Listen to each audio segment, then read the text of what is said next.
はい、YouTube、オーノマン TV のオーノマンです。皆さん、新年明けましておめでとうございます。今年もよろしくお願いします。ということで、前回の動画から少し間が空いてしまいましたが、その間私は何をしていたのかと申しますと、体調を崩していました。1月3日の本日も全開はしていません。普段の私は平日派遣社員として働いてますが、昨年12月下旬にちょっとしたハプニングが発生し、12月25日と26日の2日間、派遣の仕事のお休みをいただきました。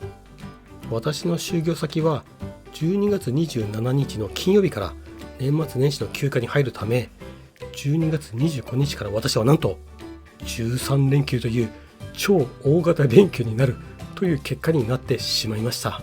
先ほど申し上げたハプニングというのは訂正します。ちょっとしたではないですね。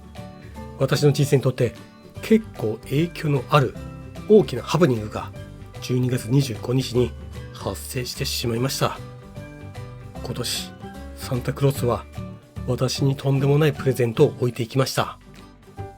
皆さんに勘違いしてほしくないんですけども、私がハプニングバーに行ったという話ではありません。全然次元が違います。その話はいずれ動画にしたいと思います。そのハプニングによって少なからず私の体への精神的な影響はあったと思います。多分それによって体の免疫機能が低下し、それ以前に体に侵入していた風邪ウイルスが大量に増殖し、私は風邪をひいてしまったのであります。ただ今回の風邪は少し厄介で、熱が出たり下がったりを数日繰り返しました。すぐに現れた症状としては激しい喉の痛み、本当に痛かった。鼻水はあまり出ませんでした。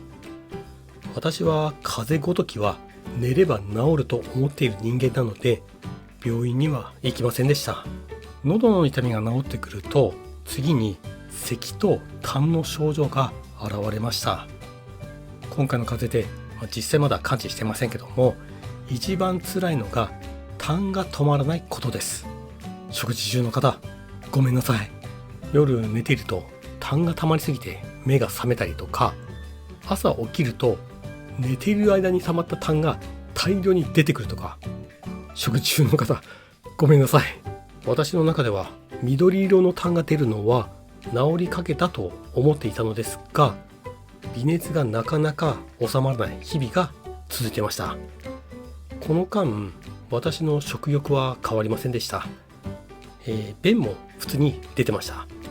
ただやはり私の下半身にはいつもの元気はありませんでした。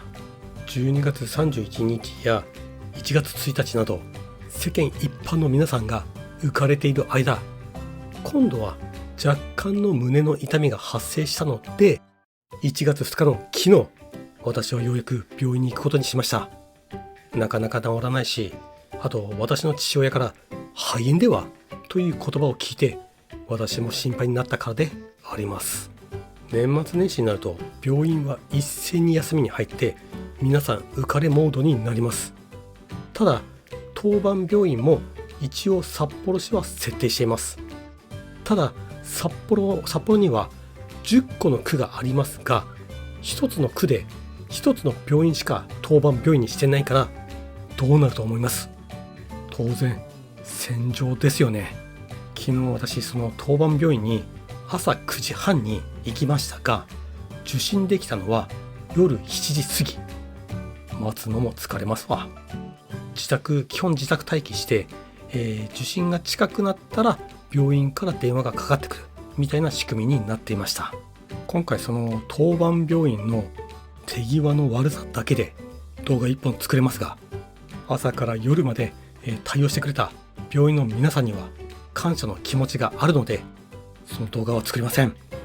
ただ一つだけ言うとすれば、朝9時半に受付したのに私がその日最後の患者だったんですよ。どういうことかわかりますか？病院では先生も私の症状を見て肺炎の疑いがあるということでレントゲンも取ってもらいましたが、おかげさまで範囲ではなかったです。よかったです。まあ、治りの悪い長引いてる風邪ということで薬をもらって私は帰りました。薬を飲み始めて1日経ちましたが、かなり良くなりました。今日は熱も出ませんし、痰も朝に出し切ったせいか、日中はほとんど出ません。痰というか、海がもしかしたらここら辺に溜まっていたのかもしれません。この何日か、ここの前の方の頭が痛かったのは、そのせいかもしれません。ということで、動画をご覧の皆さんに一つお詫びを申し上げます。私のチャンネルの正月恒例の初詣の動画は今年はありません。本来ならば今年も北海道神宮に行っておみくじを引いて、恋愛のお守りを買って、帰りにいつものお蕎麦屋さんに寄るというネタを考えていたんですけども、今年はダメでした。